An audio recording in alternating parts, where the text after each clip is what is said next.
आज जो है ना हम कुछ वजूहात देखेंगे, कुछ क्रिटिसिज्म्स निकालने की कोशिश करेंगे कि कहीं हम अभी आवाम की तरह निकाल सकें बाबर और रिजवान के बारे में कि वो T20 के अच्छे बैट्समैन ही नहीं है। Apparently there too slow. Apparently वो टीम को कभी जिताते नहीं है। अपेरेंटली कभी अच्छी परफॉर्मेंस ही नहीं देते। लेकिन यार आजकल बाबर और रिजवान ही है जो जब पाकिस्तान जीतती है तो हम उनका शुक्र अदा करते हैं। Welcome back to cricket with arts. अगर अभी तक आपने हमारा चैनल सब्सक्राइब नहीं किया तो आप क्या कर रहे हैं, जल्दी से सब्सक्राइब का बटन दबाएं और इंस्टा पे भी फॉलो करें। क्या सीन है बॉस, आयरलैंड की सीरीज हो चुकी है खत्म।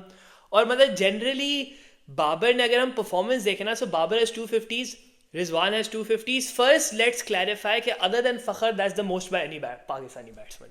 यस, सब फेल हुए। साइम फेल। और कौन है? Azam Khan may be. इफ्तिखार। अच्छा बाबर रिजवान ने चांस ही नहीं दिया ना किसी को। अच्छा ये प्रॉब्लम है, किसी और को चांस ही नहीं मिल रहा। ये सीन है। और जरा आप लोग इधर आए, थोड़ी स्टैट्स की तरफ आते हैं। लोगों को बहुत मजा आता है इन चीजों के अंदर। तो कल की जो विन थी उसके बाद बाबर और रिजवान ने 10 T20 आए सेंचुरी के स्टैंड्स कर लिए हैं, जो वर्ल्ड रिकॉर्ड इटसेल्फ। उसके साथ साथ 3000 रन की पार्टनरशिप रन हो गए हैं, विच इज अनमैच्ड। यह कोई ज्यादा मतलब बहुत ही मतलब अमेजिंग बात नहीं है कि 10 सेंचुरी स्टैंड। मतलब टीम के कभी कभी 10 सेंचुरी स्टैंड नहीं होते T20 में, और ये एक जोड़ी ने 10 सेंचुरियां साथ मार दी हैं। तो मैं ये कहता हूँ, जब मैं ये वाली बात कह रहा था कुछ वीडियोस पहले कि लोग मेरी बात से डिसएग्री करेंगे, लेकिन अगर साइम नहीं चलता तो वर्ल्ड कप में बाबर रिजवान को ओपन करना चाहिए। कल उन्होंने वो वजह आपको दिखा दी। बाबर का स्टार्ट थोड़ा सा स्लो था, लेकिन नहीं था एक्चुअली, क्योंकि जब पावले के 6 ओवर हुए थे ना, तो हाँ बाबर वाज 8 ऑफ 8 और समथिंग। वो रिजवान ने अपॉर्चुनिटी नहीं दी थी। रिजवान भाई ने 20 बॉलों में 40 करके भाई, और रिजवान की इंटेंट नजर आ रही है, मुझे नजर आ रही है मैच देखते हुए रिजवान की इंटेंट। नहीं, वो बात बिल्कुल ठीक है, लेकिन आप ये भी देखें साथ में कि दोनों की जो डायनामिक्स है ना, जो एक अच्छी पार्टनरशिप होती है, वो कभी भी इंडिविजुअल बैट्समैन के उस पर नहीं होती, बल्कि होती है कि टीम का स्कोर कार्ड कभी इफेक्ट नहीं हो रहा था। आप 10 ओवर तक गए, 11 ओवर तक गए, बाबर ओवरटुक रिजवान के रन, लेकिन at every point match control में था या सिनेरियो कंट्रोल में था। और ये कोई पहली बार नहीं है कि हमने ऐसी चीज होते हुए देखी है। साउथ अफ्रीका की चेज याद होगी, वो तो यार क्या चेज थी। और ऐसी तो इतनी सारी चेजेस है। इंडिया की चेज देख ले। तुमने साउथ अफ्रीका क्यों पहले मेंशन किया?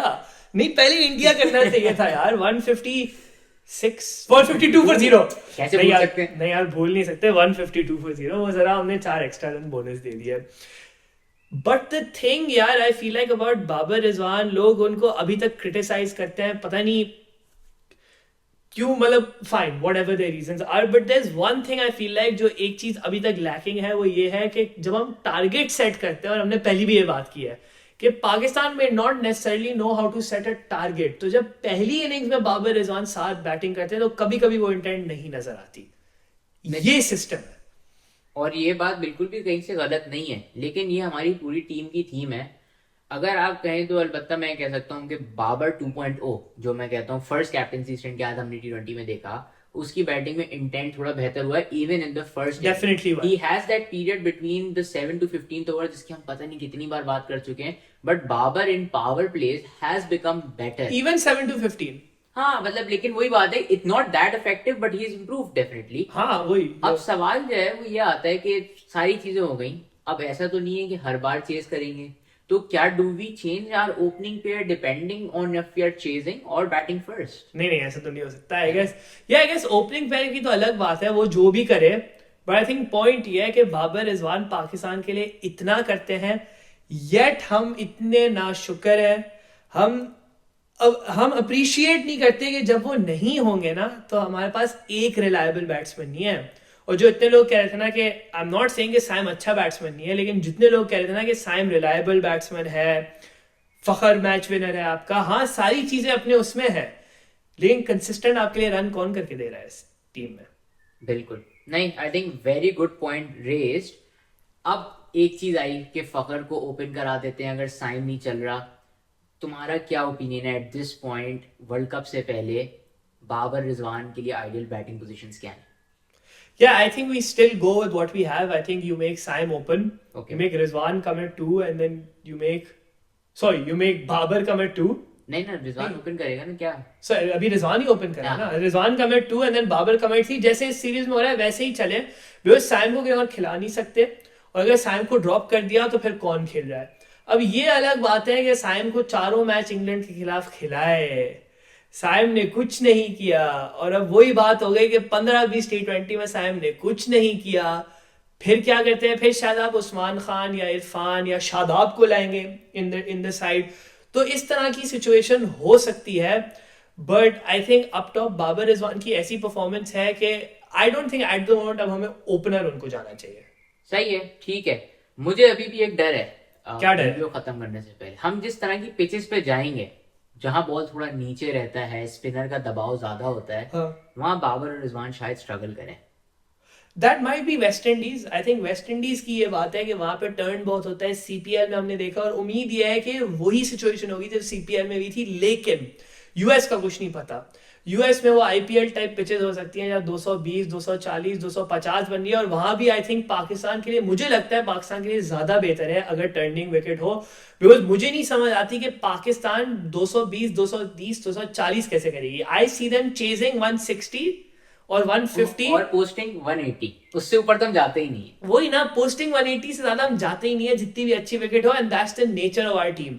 हमारे पास वो बिग हिटर्स, वो ऐप से वो ट्रेविस हेड, वो ग्लेन मैक्सवेल, वो जो भी आईपीएल के सुपरस्टार्स हैं, वो हमारे पास नहीं है अभी, और वो we have to accept that. तो I think rather have a turning wicket than have an extremely flat neck. बिल्कुल, आई थिंक काफी अच्छे से समराइज कर दिया। और अगर हम अपने व्यूअर्स के लिए भी वाली बात रखें प्लेट पे, तो बाबर और रिजवान की पाकिस्तान के लिए अनगिनत इनिंग्स हैं, इतनी के जहां भी जिस फेज में भी उनको खिलाया, वर्ल्ड कप में भी उन्होंने अपने आप को प्रूव करके दिखाया। तो एज अ पाकिस्तानी फैन हमें उनको बैक करना चाहिए, डेस्परेटली हमारी जरूरत है उनकी कि वो वर्ल्ड कप में फायर करें, और अगर वो चल गए तो क्या पता पाकिस्तान एक्चुअली वर्ल्ड कप निकाल भी ले। I mean you never know, because Babar and Rizwan हमारे at the end of the day दो मेन प्लेयर तो है ना, ये कोई ना कोई डिनाई कर सकता है। हाँ, उनकी स्ट्राइक रेट पे ऑब्वियसली सवाल पैदा होगा, क्योंकि यार उनकी वो नेचुरल गेम ही नहीं है। अब असल में लोग एक आइडियल क्रिकेटर की तरफ जाते हैं कि बाबर जो है वो छक्के भी मारे इतने ज्यादा, तो छक्के भी मार दिए, अब तो छक्के भी मार दिए, और वो आउट भी ना हो, मतलब 40 की एवरेज से भी खेले, 160 की स्ट्राइक रेट से भी खेले, और फिर मैच विनिंग हर मैच में कोहली जैसा चेज भी करे। आज तक वर्ल्ड क्रिकेट में ऐसा तो बैट्समैन ही नहीं आया है, तो फिर हम बाबर से वो क्यों एक्सपेक्ट कर रहे हैं, which is completely like out of this world. ये क्या है, ऐसा नहीं है सीन। मैं तो कहता हूं ना यार, चाहे बाबर 100 भी कर ले, और लेकिन पाकिस्तान 500 खा जाए, या बाबर बेहतरीन कैप्टनसी कर ले, हारे तो सारी गलती बाबर की है। और यही जो फैन की मेंटेलिटी है, आई थिंक काफी हार्श भी है, और हमारे बड़े प्लेयर्स के डूबने का सबब भी बन सकती है।